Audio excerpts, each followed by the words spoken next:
Hello foodies, cook and eat রান্নাবাড়িতে তোমাদের সবাইকে স্বাগত। তো আমি আজকে আবার একটি নতুন রেসিপি নিয়ে চলে এসেছি। তো চলো তাড়াতাড়ি দেখে নিই আজকের রেসিপিটি কী।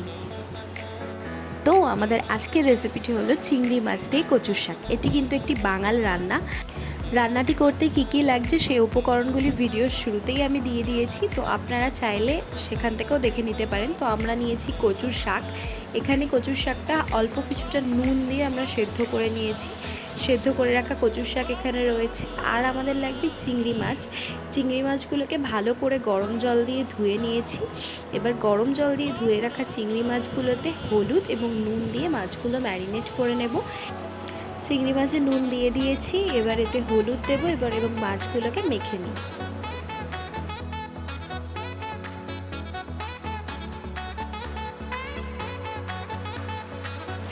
আমাদের ফোড়ন দেওয়ার জন্য লাগছে শুকনো লঙ্কা, সাদা জিরে, কালো জিরে।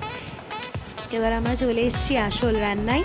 কড়াই বসিয়ে দিয়েছি, কড়াই গরম হয়ে গেছে, এতে কিছুটা তেল দিয়ে দিলাম। এবার তেল গরম হয়ে গেলে আমরা ফোড়নটা দিয়ে দেবো। তেল গরম হয়ে গেছে, এর মধ্যে ফোড়নটা দিয়ে দিলাম।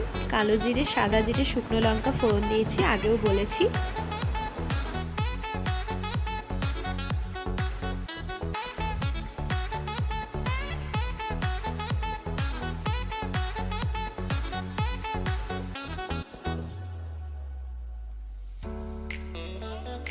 এবার এই ফোড়নের মশলাগুলো একটু নাড়াচাড়া করে নিয়ে এর মধ্যে আগের থেকে ম্যারিনেট করে রাখা চিংড়ি মাছগুলো দিয়ে ভালো করে ভেজে নিতে হবে।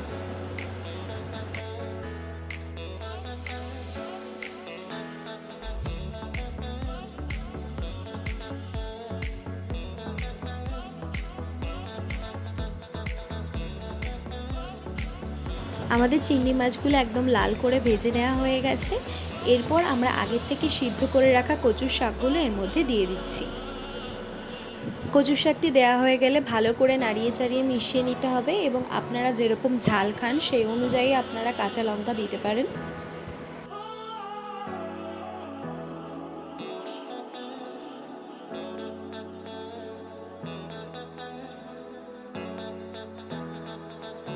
আমাদের কচু শাক ভালো করে মিশিয়ে নেওয়া হয়ে গেছে। এরপর এতে আমরা একে একে স্বাদ অনুসারে প্রথমে হলুদ, তারপরে চিনি এবং লবণ দিয়ে দিয়েছি। লবণ, চিনি, হলুদ দিয়ে কচু শাকটাকে আবার ভালো করে মিশিয়ে নিতে হবে। যতক্ষণ না পর্যন্ত কচুর শাকে যে জলটা আছে সেই জলটা টেনে যাচ্ছে ততক্ষণ পর্যন্ত রান্নাটা করতে হবে, কারণ এই রেসিপিটি কিন্তু খুব ড্রাই হয়।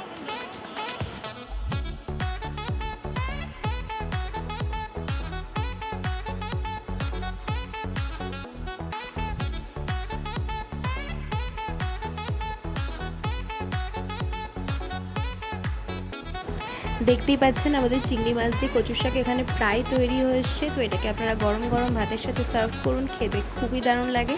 ভিডিওটি ভালো লাগলে অবশ্যই লাইক, কমেন্ট, শেয়ার করবেন এবং আমার চ্যানেলে নতুন হয়ে থাকলে সাবস্ক্রাইব করতে ভুলবেন না। আর পাশে থাকা বেল আইকনটি অবশ্যই ক্লিক করে দেবেন, তাতে আমার দেওয়া কোনো নতুন ভিডিওর আপডেট সবার আগে আপনার কাছে পৌঁছে যাবে। আর বাড়িতে অবশ্যই রেসিপিটি ট্রাই করে দেখবেন। Thank you for watching.